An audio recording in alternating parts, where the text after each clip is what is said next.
Dans l'actualité ce soir, la justice reconnaît pour la première fois le droit opposable au logement. En fin d'après-midi, le tribunal administratif de Paris a donné raison à une famille mal logée dont le dossier avait été rejeté. Invitée ce soir, Christine Boutin, ministre du Logement. Bonsoir et à tout à l'heure. L'Europe donne son accord au versement d'une petite partie de l'aide d'urgence aux pêcheurs. Les marins maintiennent la pression sur les dépôts de carburant. Certaines stations-service commencent à manquer d'essence. Le carburant dont le prix devrait encore augmenter, le cours du pétrole a fait un nouveau bond à 129,5 $ le baril. Dans ce journal, gros plan sur l'OPEP qui tient les économies mondiales dans sa main. Est-ce l'effet du service minimum? Les prévisions de trafic pour la journée de grève de jeudi ne sont pas si alarmistes. 2 TGV sur 3 en service, 1 TER sur 2 et une circulation presque normale à la RATP. À l'étranger, Naples attend sans illusion la venue de Silvio Berlusconi au milieu des montagnes d'ordures. Les alertes au feu se multiplient. Nous retrouverons nos envoyés spéciaux sur place. Enfin, 10 jours sans télévision, sans jeux vidéo et sans ordinateur. C'est l'expérience menée par 250 enfants d'une école en Alsace. Objectif, tout simplement une prise de conscience de la présence envahissante des écrans. Bonsoir et bienvenue à tous. Avant de développer ces titres, un document sur la Chine. Nous avons reçu aujourd'hui, 8 jours après, ces images d'amateurs tournées au moment même du séisme. Elles ont été filmées dans une école où les élèves donnaient une représentation de théâtre. Philippe Rochaud. Le danger pour les rescapés, les pierres qui se détachent des bâtiments et tombent sur la foule. Il est 14h30 à Bechuan. 1 million d'habitants ont cédé à la panique et se retrouvent dans la rue. Hébétés, ils tentent de porter secours aux blessés et ne savent pas où aller. Ici, des élèves assistaient à une pièce de théâtre. Plusieurs vont y trouver la mort, d'autres en sortiront blessés. Des enfants, surtout des enfants. Lui sera rapidement dégagé, mais dans l'école, 3 élèves appellent au secours.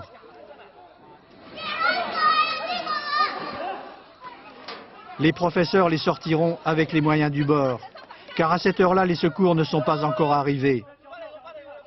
Les écoles ont été les premiers bâtiments à s'effondrer alors que les immeubles officiels ont résisté au choc. Tan, avec ses 13 ans, nous montre à quel point les matériaux étaient friables. Dans cette seule école, 130 élèves sont morts. Leurs copains ont même écrit leur nom en lettres de sang. Au total, 7000 établissements scolaires ont été détruits par le séisme et 2 millions d'enfants plus ou moins directement touchés. Et chaque jour amène son miracle. Aujourd'hui encore, un homme et une femme ont été sauvés des décombres. Cette dernière a survécu en buvant de l'eau de pluie. Des images largement diffusées par la télévision chinoise. Il faut dire qu'une ambiance de communion règne dans le pays. Et les entreprises françaises épinglées, on s'en souvient, au moment du passage de la flamme, tendent elles aussi la main aux sinistrés. À Pékin, Pascal Golomer, Sylvain Giaume. Pour eux, comme pour des dizaines d'autres salariés, l'usine de Dutianyan est devenue leur refuge. C'est l'une des 27 cimenteries que possède le groupe Lafarge en Chine. Elle s'est arrêtée au moment du séisme. Elle ne redémarrera qu'après un long travail d'inspection, si tout va bien. Alors en attendant, la vie a repris sur le parking. On y mange, on y dort dans des tentes.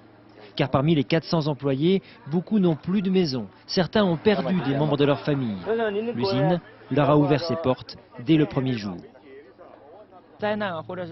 Je pense que dans ces moments-là, face à une telle catastrophe, c'était vraiment important qu'il y ait une solidarité entre collègues d'une même équipe. Sous les bâches, la direction a aussi installé ses bureaux avec les moyens du bord pour être prêt à reprendre le travail. La ville a tellement besoin de ciment, il faut que l'on redémarre la production le plus vite possible. Il y aura tant à reconstruire à Dutianyan. Mais l'urgence pour les habitants, c'est déjà d'être à l'abri. Et tout le monde, hélas, n'a pas eu la chance des employés de Lafarge. Ces familles emménagent aujourd'hui seulement dans une tente, après une semaine passée dans la rue. Le sourire est revenu. Ici, on n'a plus d'inquiétude, même s'il y a un nouveau tremblement de terre, on ne paniquera pas. La seule chose qui nous inquiète, c'est qu'on ne sait pas quand on pourra retrouver un vrai logement. Les autorités estiment à près de 5 millions le nombre de personnes qui ont perdu leur logement suite au séisme. C'est dire l'ampleur de la tâche qui reste à accomplir pour que chacun retrouve un toit, même provisoire, dès que possible. On en vient maintenant à cette décision rendue en fin d'après-midi. La justice a donc reconnu pour la première fois le droit opposable au logement. Une famille mal logée contestait le rejet de son dossier. Les juges ont demandé un réexamen. C'est l'application de la loi de mars 2007. Édouard Bergeon, Julie Gestel. Tout a commencé il y a 1 an et demi. Au cœur de l'hiver, l'association Les Enfants de Don Quichotte frappe fort. Des tentes le long du canal Saint-Martin à Paris. L'objectif, alerter l'opinion publique sur le sort des mal logés. En réponse, Jacques Chirac, alors président de la République, annonce que l'État est prêt à reconnaître un droit opposable au logement. En clair, la possibilité de recourir à la justice pour obtenir un toit. Dans la foulée, une loi est votée le 5 mars 2007. Principaux concernés, les SDF, les personnes hébergées temporairement ou menacées d'expulsion sans relogement, ou encore les locataires de logements insalubres. La mère de famille, qui vient de se voir reconnaître son droit opposable au logement, élève seule 2 enfants de 3 et 8 ans. Elle avait déposé un dossier auprès de la préfecture de Paris, comme ces centaines de familles qui se pressaient début janvier. Déboutée une première fois, elle a saisi le tribunal administratif. Il vient de lui donner raison aujourd'hui, une première. Les associations s'en félicitent, elles s'étaient particulièrement mobilisées ces derniers mois. 600 000 personnes pourraient cette année faire valoir leur droit au logement opposable. Christine Boutin, ministre du Logement, est donc avec nous. Merci d'avoir accepté notre invitation. Est-ce que vous êtes surprise par cette décision qui risque d'ouvrir la voie à des milliers de familles ? Non, je pense qu'au contraire, c'est le témoignage que cette loi est en train de se mettre en application. On avait dit c'est impossible, droit au logement opposable, c'est compliqué, les commissions de médiation, ça ne verra pas le jour, etc. Tout est en place. Et donc là, il se trouve que la commission de médiation de Paris, et je tiens à remercier et à féliciter tous les présidents de commission de médiation et les membres, parce que c'est un très gros travail, ont décidé à Paris, sur le cas de Mme Fofana, qu'elle ne remplissait pas les 2 critères qui étaient l'urgence et qu'elle était prioritaire. Alors, Madame Fofana a fait appel sous forme de référé et le jugement, le juge vient de dire il faut réexaminer, que la commission de médiation réexamine. Mais ça signifie qu'on devra lui accorder un logement ? Ça signifie 2 solutions. La commission de médiation soit dira d'accord, elle est prioritaire et il y a urgence. À ce moment-là, il y a préfet. Le préfet devra trouver un logement. Il sera tenu de lui trouver un logement. Dans les 6 mois qui viennent. Et le 1er décembre 2008, là, si elle n'était pas logée, cette dame, à ce moment-là, elle pourrait se retourner vers l'État qui aurait des pénalités financières. Mais si tout le monde suit cet exemple, si tout le monde est encouragé par cet exemple, est-ce que ça signifie qu'il va falloir tout d'un coup trouver des milliers de logements ? D'abord, il y a une bonne surprise, c'est que vous disiez 600 000 personnes. En fait, il n'y aura pas 600 000 personnes. Et heureusement, au mois de décembre, qui seront dans ces catégories prioritaires, puisque au 31 mars 2008, donc 3 mois d'application, 18 000 dossiers sur toute la France, dont 75% sur la région Île-de-France, où là, vraiment, la situation est très difficile. Donc, nous aurons au maximum 120 000 logements en décembre. Donc, ça ne sera pas les 600 000. Et nous mettons, et les préfets se mettent en route pour faire en sorte que tout le monde puisse être logé. Et moi, je demande aux préfets de mettre à la fois les HLM et le secteur privé en marche pour que tout le monde soit logé. On comprend que c'est une étape dans le processus, que les préfectures ne sont pas mises en demeure immédiatement de trouver un logement à cette famille, mais que ça sera le cas en décembre. Est-ce que tout le monde sera prêt à ce moment-là ? Écoutez, on va faire en sorte que le maximum de réponses soient données, car il est inadmissible que la France ne loge pas tous ses enfants. Enfin, c'est absolument scandaleux. Effectivement, le grand problème de notre pays, c'est de construire. Il faut construire et construire encore, car il n'y a pas suffisamment de logements, en particulier dans la région Île-de-France. Merci Christine Boutin d'être venue répondre à nos questions. Le conflit des pêcheurs, je vous le disais, l'Europe a donné un premier feu vert pour le versement d'une petite partie de l'aide promise par le gouvernement. Le reste sera examiné ultérieurement. Du coup, les marins maintiennent la pression à la veille d'une réunion avec leur ministre de tutelle, Michel Barnier, à Paris. Une vingtaine de ports sont bloqués. C'est le cas ici à Boulogne-sur-Mer, où une opération escargot a également été organisée sur l'autoroute. Pas très loin de là, à Cherbourg, des pêcheurs ont fait irruption dans des supermarchés pour s'emparer et distribuer aux passants des poissons et des crustacés. Et puis on l'évoquait déjà hier, plusieurs dépôts de carburant sont bloqués et du coup certaines stations-service commencent à être à sec. À La Rochelle, François Privat, Fabien Tormos. Blocus total à La Rochelle. La zone de stockage de carburant demeure inaccessible. Les marins pêcheurs affichent leur détermination. On est en train d'essayer de nous tuer, donc on n'a plus rien à perdre. S'il faut rester là des mois, on restera là des mois. De toute façon, aller en mer pour rien gagner, ça ne nous apporte plus rien. En temps normal, 400 semi-remorques défilent chaque jour au centre de distribution de carburant. Ils approvisionnent une dizaine de départements. Désormais, la situation se dégrade et on redoute un enlisement du conflit des pêcheurs. Nous, on espère qu'on trouve des solutions soient trouvées. Dans ce cas-là, nous reprendrons une activité en 2 jours, assez rapidement. On devrait pouvoir refaire les pleins des sites qui sont en rupture. Rupture de stock depuis quelques heures dans de nombreuses stations-service de La Rochelle. Touchés en premier lieu les hypermarchés et les pompistes indépendants. Tous les dépôts sont bloqués, donc on ne sait pas quand est-ce qu'ils sont livrés. Nous attendons. Ce médecin cherche une station ouverte, en vain. On a appelé la préfecture pour savoir quelle était la station-service réquisitionnée pour les professions prioritaires. Et actuellement, il n'y a pas de station-service réquisitionnée. On nous a dit qu'il y avait encore de l'essence dans certaines stations qu'il fallait chercher. Alors on se bouscule aux pompes encore approvisionnées. Le volume de carburant distribué a été multiplié par 4 aujourd'hui. Là, j'ai pris du temps sur mes heures de travail pour faire le plein. Dans le courant de la nuit, certaines stations pourraient être réapprovisionnées par du carburant en provenance de Bordeaux ou de la région nantaise. On a parfois du mal à s'y retrouver dans ce conflit entamé il y a plusieurs mois. Les marins-pêcheurs demandent, vous le savez, l'application du plan de sauvetage annoncé en janvier dernier. Où en est-on? Explication Romain Messi. Il y a nous, mais c'est toute la France. C'est toute la France qui crève. Un dialogue sans concession. Début novembre au port du Guilvinec, Nicolas Sarkozy rencontre les pêcheurs en grève et en colère, déjà en raison du prix du carburant. 6 mois plus tard, le problème reste entier. Le litre de gazole payé 40 centimes d'euros début 2007 coûte aujourd'hui 79 centimes. Les pêcheurs ne s'en sortent plus. Pourtant, en janvier dernier, le gouvernement annonçait un plan d'aide pour la pêche française. 310 millions d'euros sur 3 ans, dont 12 millions versés en urgence. Problème, l'Union européenne doit d'abord donner son aval. Michel Barnier avoue aujourd'hui son impuissance. Je ne peux rien faire. La boîte à outils que j'ai mis en place et que j'ai présenté aux marins-pêcheurs doit être approuvée par Bruxelles. C'est une condition sine qua non. Cet après-midi, Bruxelles a donné son feu vert à une partie seulement du plan d'aide. La principale mesure, 230 millions d'euros pour moderniser les bateaux de pêche, reste pour l'heure en suspens. Et il faut comprendre que cette crise du gazole sert en fait de révélateur des difficultés de la pêche française. Elle doit faire face aux importations de plus en plus massives et aussi au développement de l'aquaculture qui a fait un bond ces dernières années. Reportage à Gravelines, dans le Nord, Valérie Lerouge, David Fossard.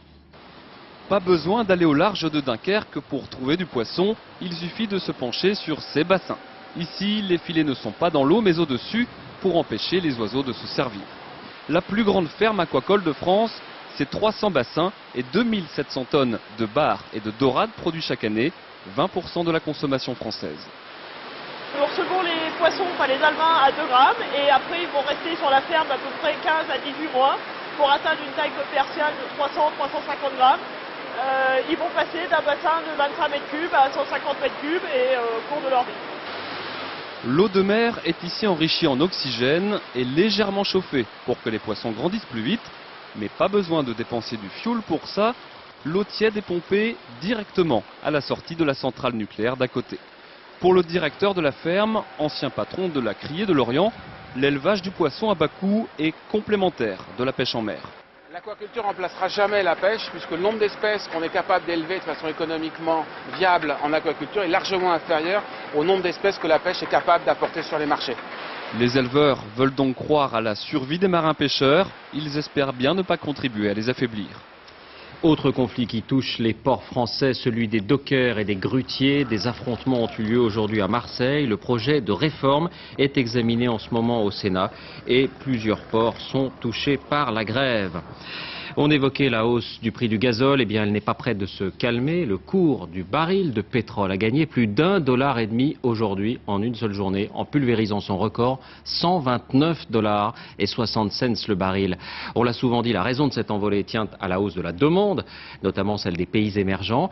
Du côté de l'offre, la planète entière dépend d'un cartel devenu fameux lors des premiers chocs pétroliers, l'OPEP, 13 pays qui détiennent les 3/4 des ressources connues et qui refusent d'ouvrir un peu plus les robinets. Bernard Lebrun.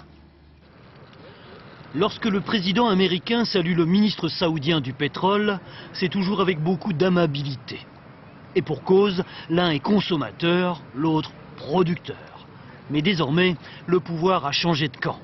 Premier pays producteur de pétrole au monde, c'est le géant saoudien qui décide, entouré du cartel des autres pays membres de l'OPEP. L'OPEP, l'Organisation des pays exportateurs, elle est créée en 1960 à l'initiative du Shah d'Iran avec le Venezuela et l'Arabie Saoudite. Aujourd'hui, les 13 pays membres de l'OPEP pèsent 85% des réserves mondiales, mais ne produisent qu'un tiers de l'or noir consommé dans le monde. Autrement dit, pensent les Américains, il y a de la marge. À elle seule, l'Arabie Saoudite produit 10 millions de barils par jour. Mais le Royaume est le seul pays au monde à disposer d'une marge de manœuvre. Pour satisfaire la demande, il peut augmenter sa production. Mais il s'y refuse désormais pour faire baisser les prix.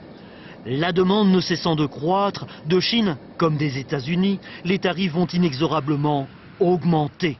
Selon un analyste financier américain, les prix dépasseront 140 $ le baril dès la fin de l'année.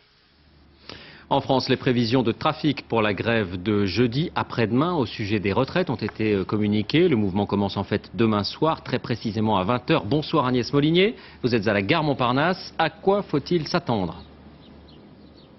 Alors écoutez David, on sait effectivement depuis cet après-midi que concernant les trains régionaux en province comme en Île-de-France, il devrait y avoir un train sur deux avec de fortes disparités, notamment la ligne C du RER qui devrait être beaucoup plus touchée. Concernant les grandes lignes et les TGV, il devrait y avoir 2 trains sur 3 et sinon dans le métro et le RER, eh bien, il devrait y avoir très peu de perturbations, sauf sur la ligne B et D du RER qui, elle, devrait être fortement perturbée. Pour la SNCF, je vous rappelle les 2 numéros de téléphone que vous devez appeler. Pour les grandes lignes d'abord, le 0805 90 36 35 et pour les lignes régionales, le 0805 700 805. Enfin, sachez que dans le ciel, il devrait y avoir très peu de perturbations, sauf peut-être selon la Direction Générale de l'Aviation Civile, des perturbations peut-être en début de journée jeudi. D'un mot Agnès, vous nous dites qu'une grande part du trafic restera assurée. Est-ce que cela a à voir avec l'application pour la 2e fois du service minimum ? Absolument, c'est le premier gros conflit depuis l'application en janvier de cette loi sur le service garanti, pas le service minimum, on appelle ça le service garanti. Ce qui est nouveau, c'est que les salariés doivent se déclarer 2 jours avant le conflit, ce qui permet aux directions de la RATP et de la SNCF de redéployer les non-grévistes sur des lignes jugées prioritaires, leur but étant de faire rouler plus de trains. Donc les prévisions sont plus précises, permettent d'afficher plus de trains au départ jeudi, mais sachant cela, on peut quand même penser qu'avec des prévisions de 1 train sur 2 ou 2 trains sur 3, le mouvement semble devoir quand même être suivi. Merci Agnès, c'est noté que sur ce sujet, sur ce conflit et sur d'autres sujets, François Fillon sera notre invité demain dans ce journal de 20 h. En bref, une 2e vague de grève de travailleurs sans papier, un peu plus de 300 nouveaux salariés clandestins, entre guillemets, ont cessé le travail dans la région parisienne, à l'appel notamment de la CGT, le mouvement qui gagne les régions, manifestation également ici à Cannes. Depuis le début du mouvement, on estime que 70 personnes sur les 900 qui en avaient fait la demande ont obtenu des papiers.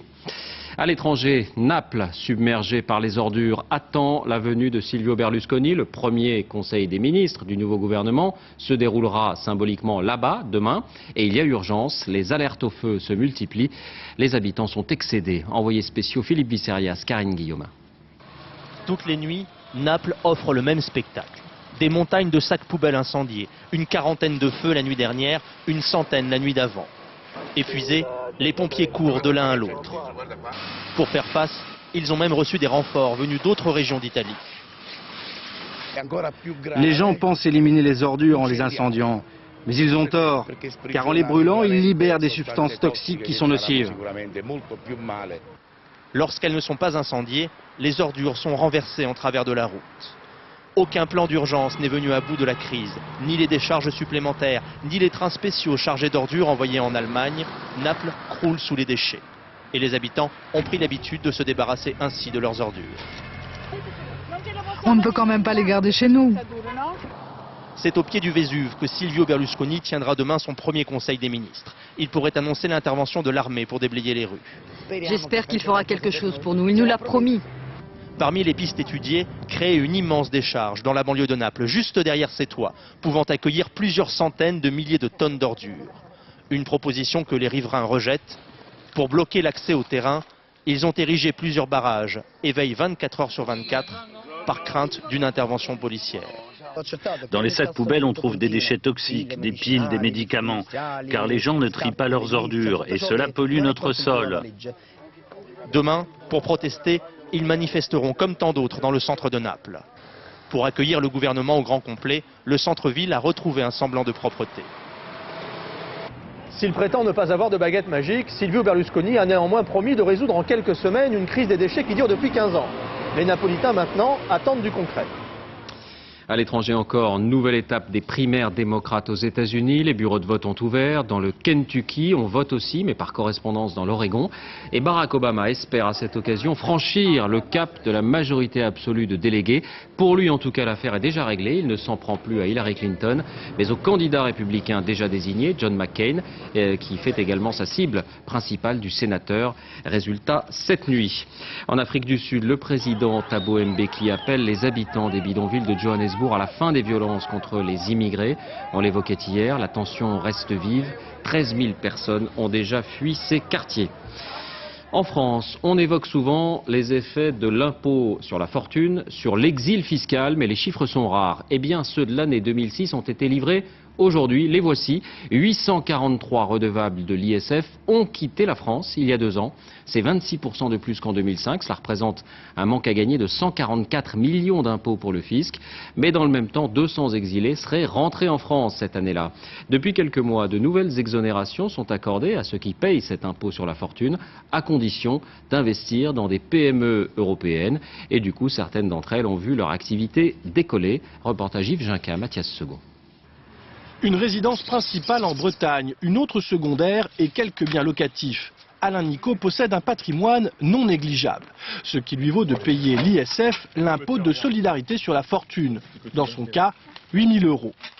Une somme qu'il ne paiera pas cette année, car la loi dite paquet fiscal, votée l'été dernier, l'autorise à investir cet argent dans une PME au lieu de payer l'impôt. Je prends un risque, c'est pas une fuite, c'est un investissement. C'est des PME, c'est la Bretagne, c'est des emplois, c'est l'économie. Pour placer son argent dans les PME de sa région, il s'est adressé au Fonds d'investissement de Bretagne, un fonds de proximité géré par des professionnels du capital qui investissent dans des PME prometteuses. Des gestionnaires qui profitent pleinement des nouvelles mesures fiscales. 2005-2006.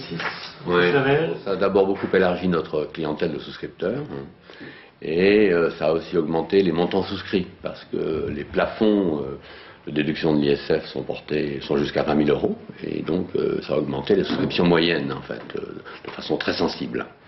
En 8 mois, les fonds levés atteignent 10 millions d'euros. L'argent est investi dans différentes entreprises comme celle-ci, spécialisée dans les engrais biologiques. La société vient d'homologuer un produit révolutionnaire, totalement naturel, pour lutter contre la maladie de la vigne. Marché potentiel, 60 millions d'euros. Une réussite qui n'aurait pas été possible sans l'investissement du fonds de proximité. Sans ce dernier coup de pouce, on aurait eu du mal à financer, ne serait-ce que les frais administratifs de gestion de ce dossier, qui sont très élevés. Les 500 000 foyers assujettis à l'ISF ont jusqu'au mois de juin pour se décider. Si tous choisissent d'investir dans des PME, ce sera la fin de l'impôt sur la fortune. La politique avec d'abord cette dernière minute. L'Assemblée nationale vient d'approuver la version définitive du projet de loi OGM. Au terme, vous le voyez, d'un débat tendu et dans une ambiance survoltée avec des incidents de séance. Le Sénat doit voter à son tour jeudi. Ségolène Royal poursuit ses déplacements en vue de la campagne pour le contrôle du Parti socialiste. Elle était aujourd'hui en visite sur un site symbole, celui d'ArcelorMittal à Grande-Range. Elle a apporté son soutien aux grévistes. Jeff Wittenberg, Patrice Brugère sur place.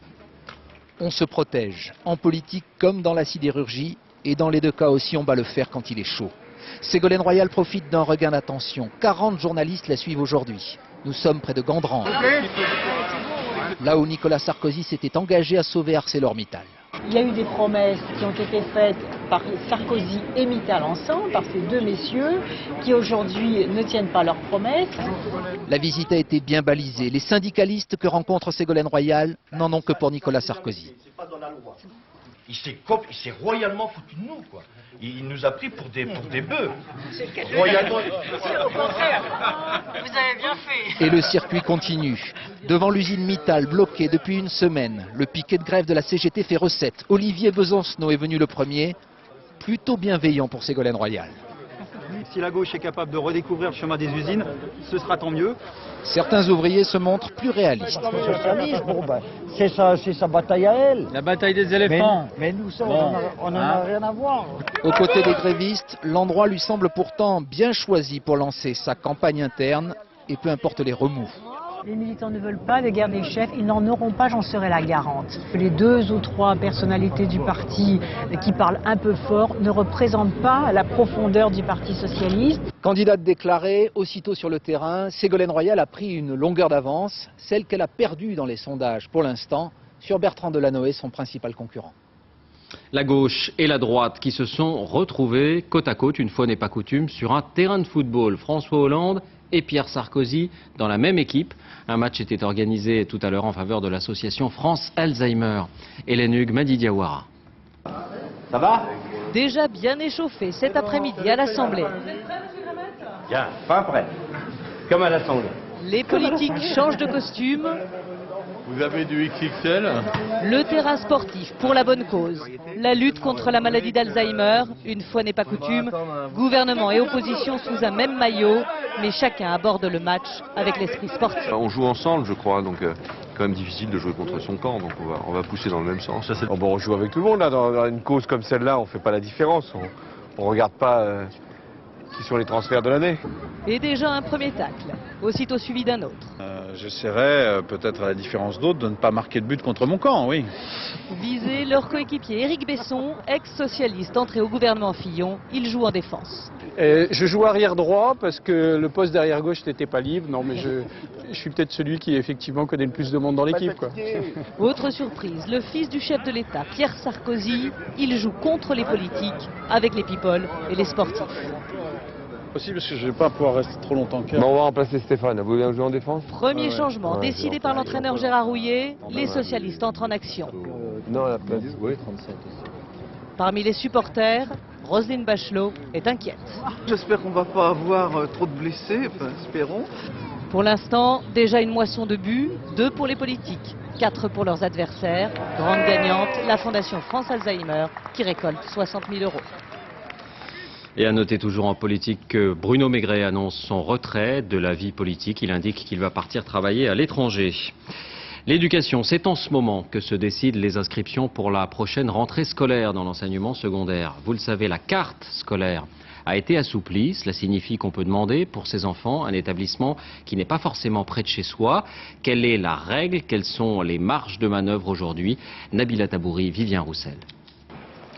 Pour Céline et sa maman, l'inscription en classe de seconde est un long parcours.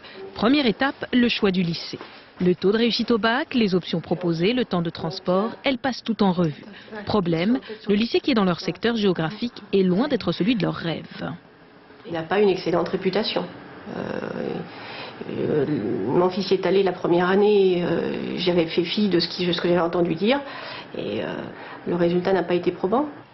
Seule solution, une demande de dérogation pour ce lycée du centre-ville de Nice. 91% de réussite au bac, c'est l'un des 3 meilleurs de l'académie, c'est aussi l'un des plus demandés.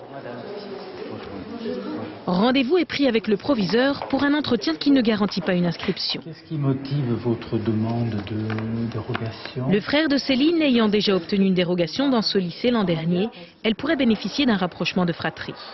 Car pour éviter tout risque de passe-droit, un système de critères a été instauré. La proximité géographique reste la règle. Un élève sera automatiquement inscrit dans son établissement de secteur. Une dérogation est nécessaire dans le cas contraire.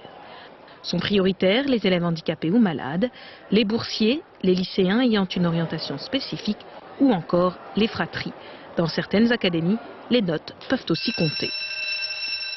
Au lycée Calmette, près de 5% des élèves ont obtenu une dérogation l'an dernier, mais le proviseur ne peut pas accueillir tout le monde. On a des plafonds d'accueil, et ne serait-ce que par la capacité réelle des classes. Au-delà de 35, on ne peut pas installer une chaise supplémentaire, tout bêtement. Les demandes de dérogation doivent être déposées d'ici fin mai. L'an dernier, 13 500 familles ont fait la démarche. Une grande majorité a obtenu satisfaction.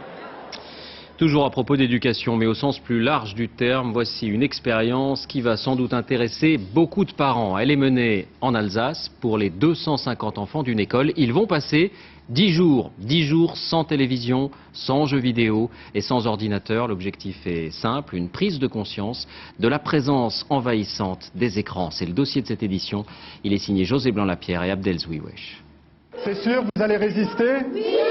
Toute l'école a dit oui. Pas de télé, ni ordinateur, ni console de jeu. Avons décidé d'essayer pendant les 10 jours qui viennent de ne plus regarder la télévision. Pas facile quand on sait qu'à 10-11 ans, ils sont scotchés aux écrans en moyenne 4 heures par jour. Tous les midis, tous les soirs, je regarde la télé et je joue à la play. Je suis tout le temps sur l'ordinateur et j'arriverai, peut-être j'arriverai ou j'arriverai pas. Le but, trouver d'autres idées pour se distraire après les devoirs et les noter dans un carnet de bord. Bilan dans 10 jours. Les éduquer à avoir un œil critique sur ce qu'ils regardent et pas seulement à consommer la télévision telle qu'ils le font peut-être actuellement. Pierre, 9 ans, n'arrêterait jamais. Un peu d'ordi, puis de télé, en passant par la Game Boy, à croire qu'il ne sait pas se distraire autrement. Plus d'écran pendant la semaine, sa maman a déjà essayé, pas vraiment un succès. Le soir, quand je suis en train de jouer à ma DS, et qu'il est un peu trop tard, elle me dit dépêche-toi d'éteindre, demain c'est l'école et tu sais bien que tu dois pas y jouer en semaine. Les écrans ont envahi la maison. Portables, DVD, ordinateurs, il y en a parfois dans toutes les pièces. Et pour certains spécialistes de l'enfance, le problème est la façon de regarder. Ce qui est dramatique aujourd'hui, c'est un appartement où chacun est dans sa pièce devant sa télé. Ça, c'est terrible parce qu'il n'y a plus de communication familiale et quand il n'y a plus de communication familiale, il ne peut pas y avoir d'autorité. D'après une étude réalisée auprès d'élèves de 5e, les images auraient plus ou moins d'influence en fonction de l'état psychologique de l'enfant à un moment donné. Aux parents donc d'être attentifs. Quant aux consoles de jeu, contrairement aux idées reçues, certains y voient même des avantages. Et de se dire que le geste interactif est une manière de jouer, de manipuler les images et donc de se les approprier. C'est une des raisons pour lesquelles moi-même j'utilise le jeu vidéo comme médiation thérapeutique pour des enfants qui ont des troubles du comportement violent. Habitués aux images depuis le biberon, les enfants seraient plus malins qu'on ne le pense pour faire la part entre réalité et virtuelle, à condition bien sûr de consommer avec modération. À qui ou à quoi ressemblait vraiment Jules César? Une équipe d'archéologues a découvert lors d'une campagne de fouilles près d'Arles un buste en marbre d'1,80 m. C'est une pièce unique. Elle constitue la seule représentation connue de César réalisée de son vivant. Frédéric Monteil. Des fouilles archéologiques, Arles en a connu des centaines autour de son forum ou de ses arènes. Mais la plus grande découverte de ces 50 dernières années vient du fleuve, le Rhône. En septembre dernier, en face du centre historique, une équipe d'archéologues a localisé une épave d'époque romaine. À 10 mètres de fond, une vingtaine d'objets parfaitement conservés. Et surtout, ce portrait d'une valeur exceptionnelle, Jules César. Il n'existe que 2 autres bustes au monde de ce type. La découverte est stockée dans le plus grand secret sur ce bateau. C'est la première fois que des scientifiques trouvent un buste de Jules César en marbre aussi réaliste, l'empereur représenté trait pour trait. Loin des représentations divinisées de César, on a affaire ici à un portrait très expressif d'un homme âgé et il y a toutes les chances que ce portrait ait été fait de son vivant, peut-être d'ailleurs au moment où il a fondé tout simplement, où il a créé cette ville d'Arles. La découverte a été validée par des historiens de l'art et des experts en morphologie médico-légale. Reste un mystère, pourquoi ce buste dormait-il au beau milieu du Rhône? Hypothèse, la statue aurait été jetée dans le fleuve après l'assassinat de l'empereur, car il ne faisait pas bon alors être considéré comme un de ses partisans. Un document du magazine Des Racines et des Ailes qui sera diffusé demain soir sur France 3 avec donc d'autres images et d'autres informations sur ce buste. À Cannes, l'image du jour, c'est la montée des marches très glamour ce soir de Sharon Stone d'abord, qui est venu pour le plaisir, suivi de l'équipe du nouveau film de Clint Eastwood, avec entre autres Angelina Jolie, qui était avec nous vendredi dernier. Clint Eastwood en compétition pour la 5e fois. Son film s'appelle L'échange, avec pour toile de fond l'Amérique des années 20. Marie-Jo Jouan, Nadine Picard, sur place.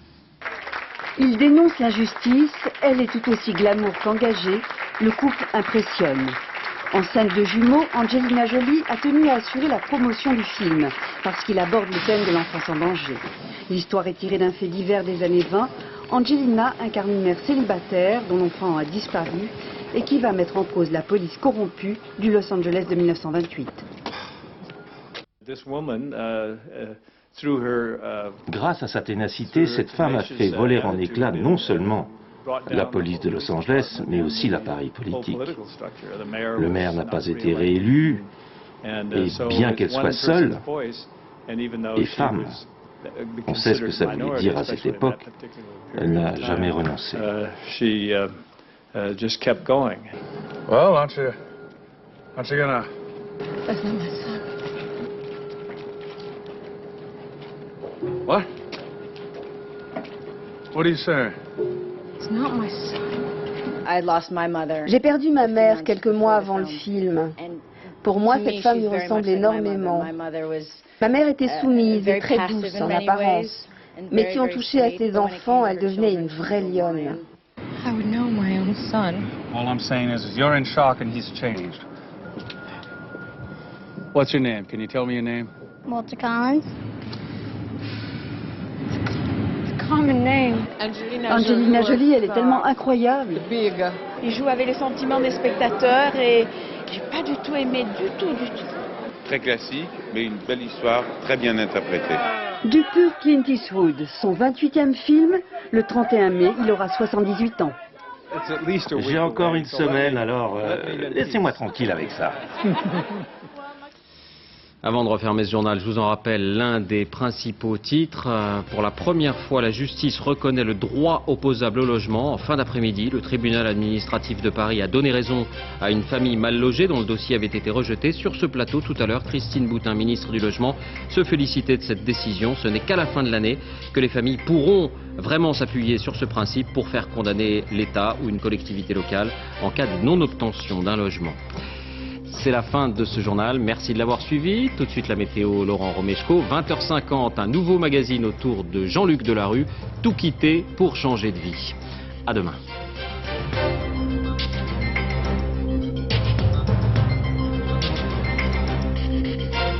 L'info en continu, c'est aussi sur France2.fr.